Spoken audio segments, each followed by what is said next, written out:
This is me. I'm Kelsey Cole. I worked in the brand space and also owned an agency before starting this company. I have a background in cosmetics, actually. I worked at L'Oreal, worked at Revlon, was in the brand marketing side, and then was on the public relations side, and decided to start my own agency several years ago when I wanted to get into tech, and nobody wanted to hire me because you work in beauty, what would you know about tech? So I decided to do a lot of free work in tech, and I just so happened to meet a bunch of people who were mining this thing called Bitcoin. That was 4 years ago. We didn't know what was going to happen, but I got involved. I helped them launch this tech challenge with Sir Richard Branson to find new blockchain projects, and some of the projects that have come out of there are worth billions of dollars today. And so that was how I got a bit of a start in the space. And what we decided to do at Adbank was take problems we were familiar with in the marketing landscape that many of you battle on a daily basis with fraud, bot fraud, et cetera, and try to apply the blockchain to solve that problem. So what does it all mean? Well, enough about me. Let's talk about WTF the blockchain actually is. Does anybody know what blockchain is? Show of hands. Yeah, kind of. No, everyone's like meek, you know, it's hard. It's a chain of blocks. So that settles it, right? A block is a piece of information, it's data. It gets filed onto a chain. I know this sounds all very crazy, but it's kind of like explaining the way the internet works, right? You have to understand how and why, more so than, you know, the actual function of blockchain itself. So when a transaction is made or some sort of exchange of value, a block is created, and each block then forms a chain. They link together. You can never edit what is on that block. You can't go back and change it. It's not like, you know, your timesheet for your client where you worked 3 hours, but maybe you'll make it 4. No, if you filed 3 hours on that timesheet, it is staying there, and if you try to tamper with it, your client will see that. It brings immutable transparency to all kinds of businesses that have always had numbers fudged and problems with accountability, supply chain, payment.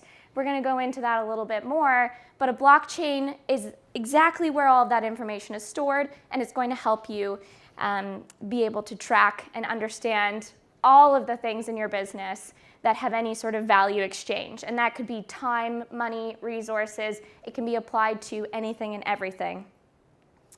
It doesn't look just like this, but it's a good visualization. So a block of information chained together. Blockchain is not cryptocurrency, which is a very common misconception, but it is the most famous example. How many people have heard of Bitcoin?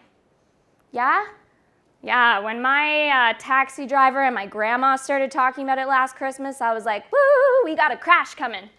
And it did. It got up to 20K around Christmas because everybody was talking about it. It was very exciting. People were mortgaging their houses to buy Bitcoin.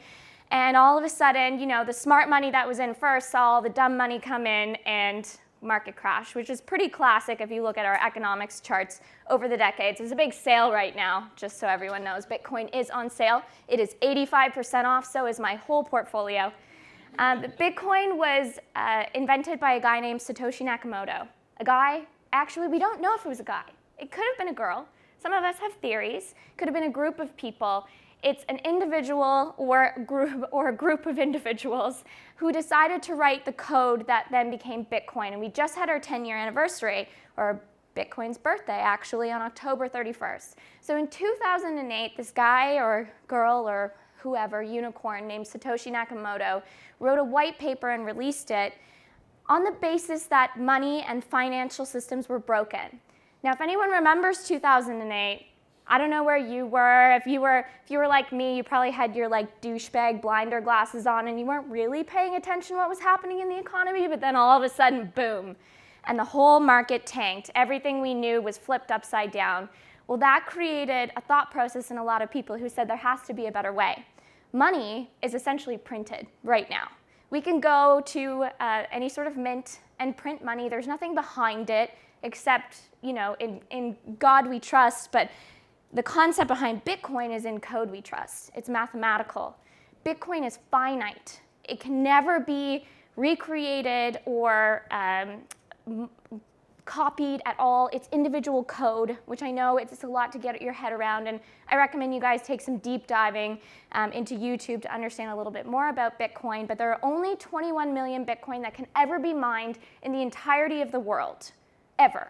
Every time a Bitcoin is mined, which is through a various mining situation is not like this, the Seven Dwarfs style. A mining situation is actually with a computer or very sophisticated cryptocurrency mining software. But it's solving complex mathematical problems. So each of those miners can win, if you think of like video games, win tokens, they win coins or pieces of coins, which is how a Bitcoin is mined. Every time a Bitcoin is mined, it becomes more challenging to mine the next one.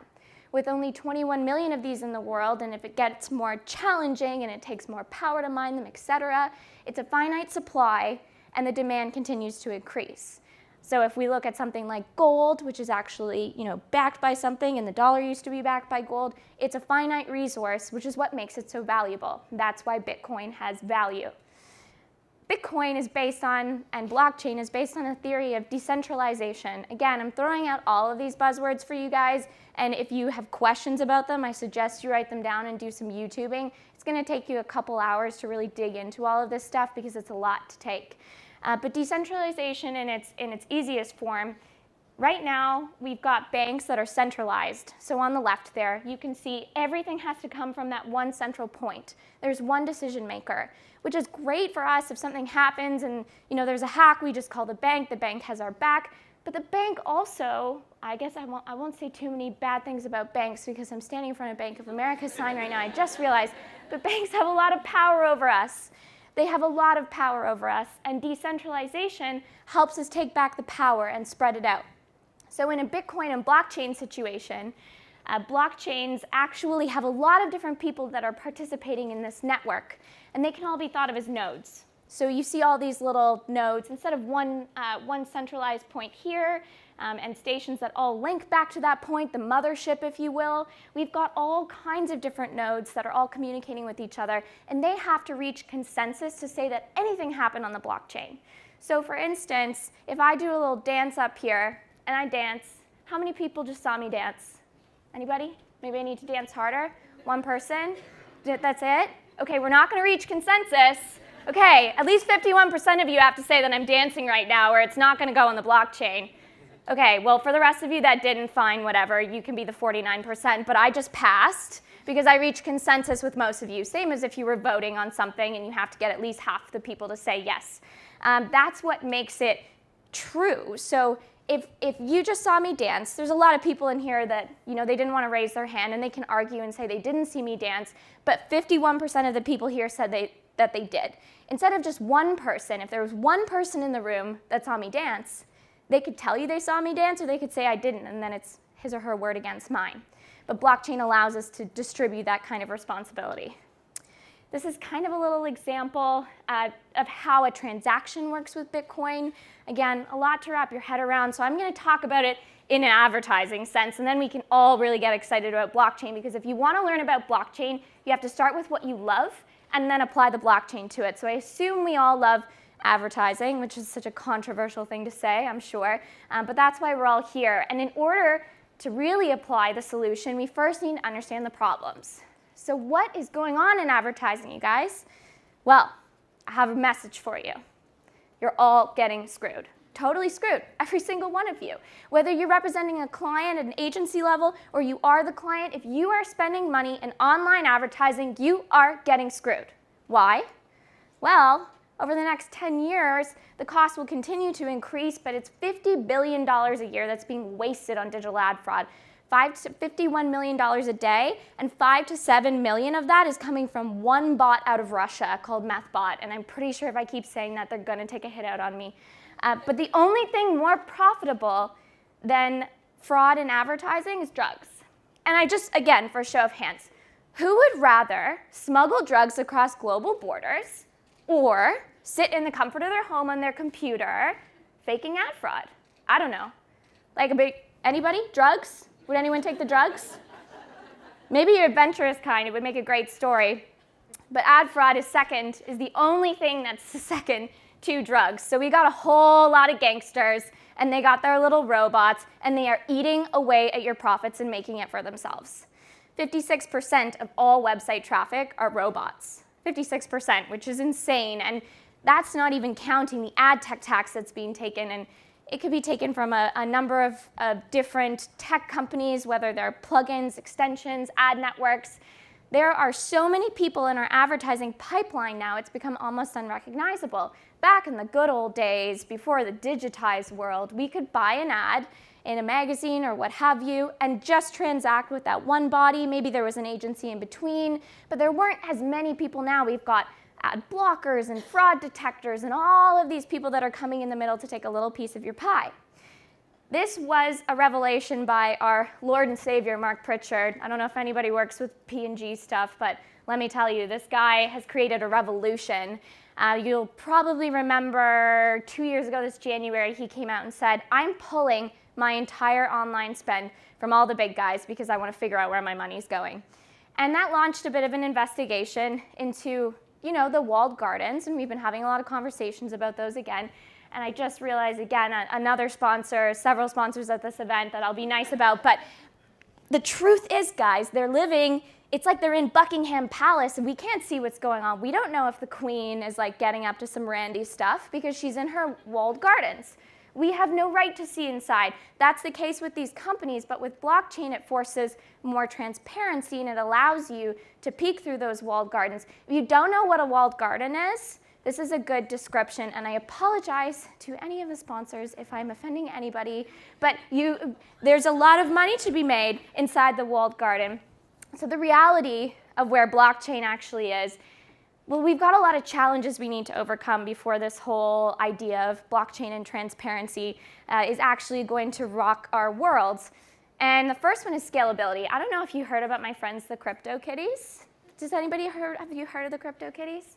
I met them at a hackathon last year. I gave them a PR list. I didn't know they were going to go viral and break the Ethereum blockchain, but it happened. And these little kitty cats, they actually are like digital beanie babies, digital collectible beanie babies. And people started to buy them on the blockchain all the way up to $150,000 a CryptoKitty, which I know sounds crazy because it totally is, but I like to point out that I have 88 of them and I'm holding on to those suckers until you all know what CryptoKitties are. But the challenge with that was they literally broke the Ethereum blockchain. It slowed everything down because so many people had gone onto the network and it just couldn't handle it yet. So we have some scaling we need to do. Just like Facebook back in the day couldn't handle servicing 2 billion people around the world, and now it damn well can. We also have a perception problem. So I don't know what you guys think people in crypto look like, but every time I go somewhere and I say, I'm a cryptocurrency co-founder, they go, whoa, you don't look like you're a cryptocurrency co-founder. Like, really? Is this what you think that I look like? It's like, guess so. It's hard to explain.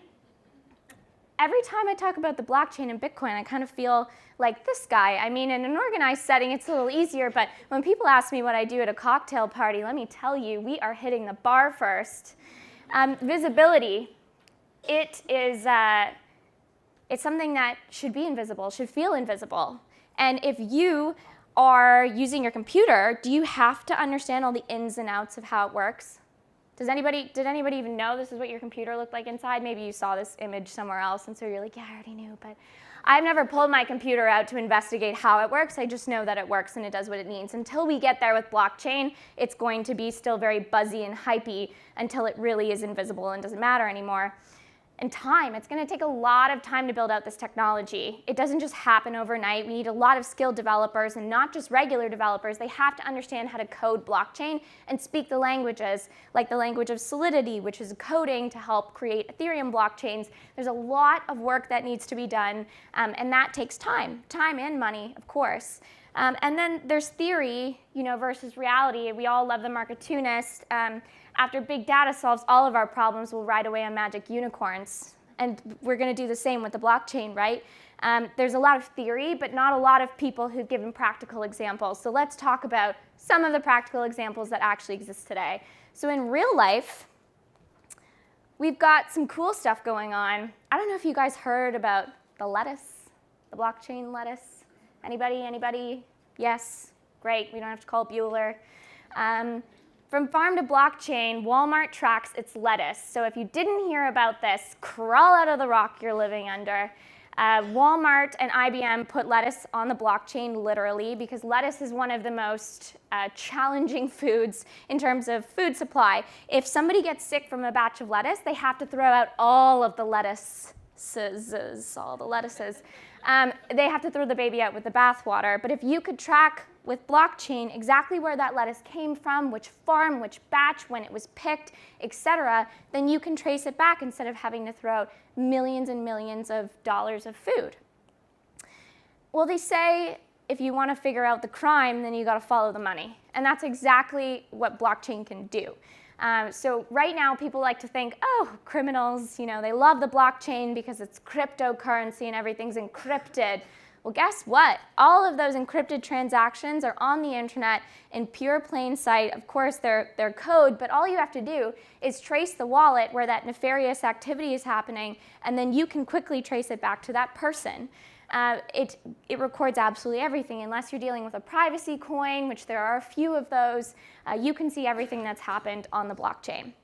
It helps to eliminate a lot of paperwork and data, which we all know and love. I'm sure the fact that we've gone from back in the day, if anybody was in advertising in the 90s before you're really totally digital, there was a lot of paperwork, a lot of filing, and the blockchain helps us to store that and also know which documents are original and which ones are copies. Right now when we send a PDF, we don't know where that originated from. We can't track that document. You could actually track, and this is very interesting from a creative standpoint, every single time somebody has used that idea or treat it like a print almost. So if you're sending a creative brief out and you've got it numbered 1 through 10, that is the sole brief that cannot be copied or faked in any way. It is an original piece. I don't know who would want to have their brief as an original piece. It was the first example I could think of.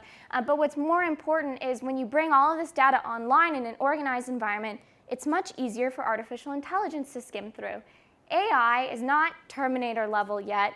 Unfortunately, I feel like we could use them these days. But it's actually like a little baby, especially when you first birth the AI into the world, when you code it. You have to feed it a lot of data and information before it actually understands what the hell is going on.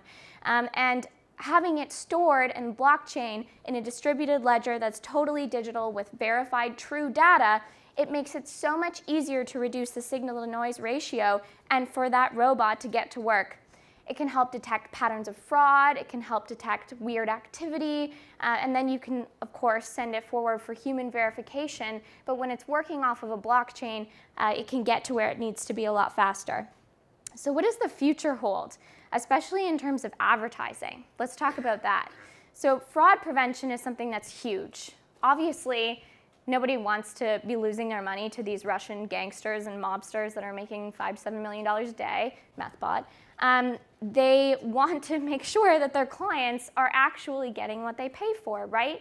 Your client's probably already pushing you to bring that budget down. You don't want to take it off of your cut, and nor should you. That's money that you earned as an agency worker.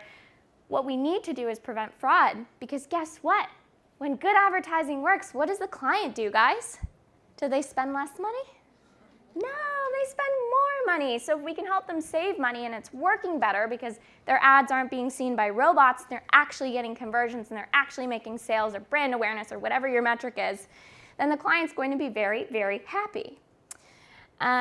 Identity verification. I'm Canadian, so I got my Canadian passport here, but it can help understand who is actually seeing your ads. So for instance, if we want to know that the women at this 3% conference actually viewed the ads, an identity verification tool can help if you've opted into it to share your data and mutually benefit from your data. Then we can see that women of this age group in this geographic location actually saw that ad, because we can confirm on the blockchain without anybody getting into anyone's personal details, but by using secondary sources that confirm that you are who you said you are. Value transfer. So obviously, The exchange of money is huge, especially in advertising. We spend a lot of money. It's fantastic. We don't want to stop spending that money, but we need to make sure that it's safe, secure, and that the people that are supposed to get the money are getting it easily. If you guys work on international campaigns, it can get very confusing and fuzzy very quickly. If you're doing global buys, it's a great way to actually send money across borders and be able to not have to pay giant fees or wait the times for the wire. Payment remittance. Oh, I bet everybody loves this one, especially if you're in the collections department at the agency and the client hasn't paid their bills in a while. This can be very easily solved with a blockchain, especially if you're using something called a smart contract. A smart contract is the basis of Ethereum, which is one of the very famous blockchains that has a coin as well. Ethereum has a whole idea of if this, then that. So if you said you were going to do this, everybody knows if you said you were going to deliver 3 creative briefs or three big ideas, and you did, but all of a sudden the client tries to fight, well, if that was the agreement, they said they'd pay for 3 big ideas, and you deliver 3 big ideas, the smart contract fires, and it's kind of like having an escrow in the middle that you automatically get a release of that payment. So if the terms of the agreement were met, you get paid. Payment transparency, who's getting what. That's very important when we're buying from all kinds of sources, but we want to know who's actually getting the money. How many people have worked with long-tail publishers and they do a big spend and they don't even know where all of that money wound up or what site, or even worse, what if your client's stuff, especially for a brand with a lot of recognition and value, winds up on some sort of shady website that's not meeting the brand values and your client happens to see that. This can help solve that. And then removing middlemen. I'm not talking about agencies being middlemen, and it's so funny because some people think that. I'm like, oh my God, I own an agency. It would really suck if somebody cut me out. Agencies are brands' best partners. You are their trusted advisors. They will not do anything without you. Trust me, I've met with a lot of brands about blockchain. It's all about what the agency thinks. We're talking about the people who are in between that shouldn't be there. So different ad tech tools that are taking things along the way, and there are a lot of little guys. The big guys are doing a much better job. I'm going to try to finish this with an example that will illustrate. This is a video that we use to explain what we do at Adbank. And yes, go ahead. I'm Chiron, which in Greek mythology means wise centaur, but that doesn't matter right now. Get!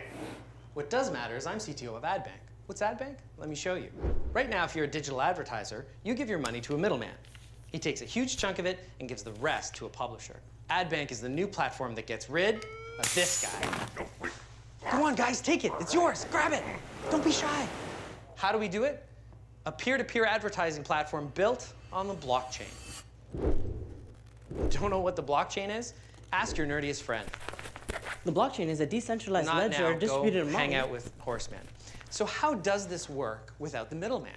You know how Uber doesn't own any cars? They built a platform that connects people together directly. Well, it would be so cliche if I were to say we were the Uber of digital advertising, so I won't say it, but I'll sing it!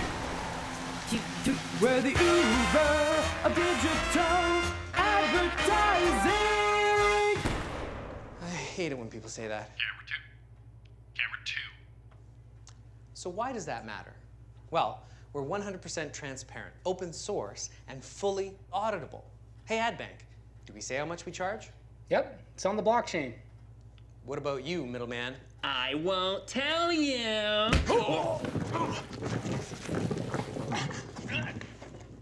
Why does transparency matter? Fraud. Fraud, fraud, fraud. 56% of all website traffic is bots. 56%. That's over half. That means right now, you're paying for pants, but you're getting pant. Stop getting pant robbed. Get both pant legs now. And we're gonna do it. How? Artificial intelligence plus the blockchain allows us to differentiate between bots and genuine people. Cool, right?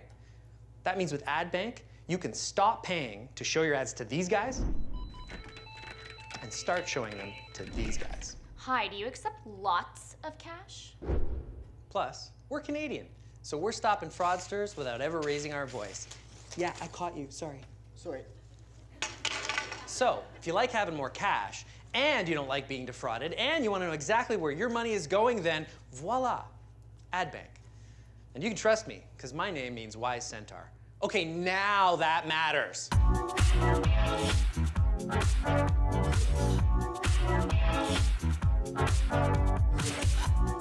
So as you can see, we got pretty chill dress codes at our office. And I did get recruited to be in the video at the last minute, much to the extras' dismay. So I'm just going to wrap it up quick to show you what our platform looks like. This does not look so sexy, but these are literal transactions on the blockchain, and you can see every single ad that was served on what site. We bundle off-chain to avoid that scalability issue, but it brings full transparency of payments, and we've had a working platform since shortly after we launched. Last year, that video helped us raise $15 million in 6 weeks, which was pretty sweet. It was a very painful 6 weeks, and I have a lot more wrinkles on my face, but hey, we also had $15 million. We started to build this platform out right after, and it led to several partnerships and exciting things in the industry. This is me with the government of Austria, which is super random, I know, but they were the first people to call us when they saw the press release last year. And so we built our first campaign with their tourism department and Red Bull Media, who is awesome to jump on board as innovators and partners in this initiative. So we served an ad on the blockchain. That's it there. It's on Swiss and German publications. That was most relevant to them. And it got us some news in the space, which started to lead to some more other things, other pilots, including one we just did with Adweek, which is, I think, way more relevant to everybody here. They actually did a pilot running our ads for a client on the blockchain. Normally this would play this little guy and you would see a cinematograph, but that was all through us. And yeah, that's pretty much the Adbank spiel. I'll keep it light on that part, but my main message to you guys is that this is a time of innovation like no other. People say that it's like the internet in the 90s. It's more like the internet in the 80s.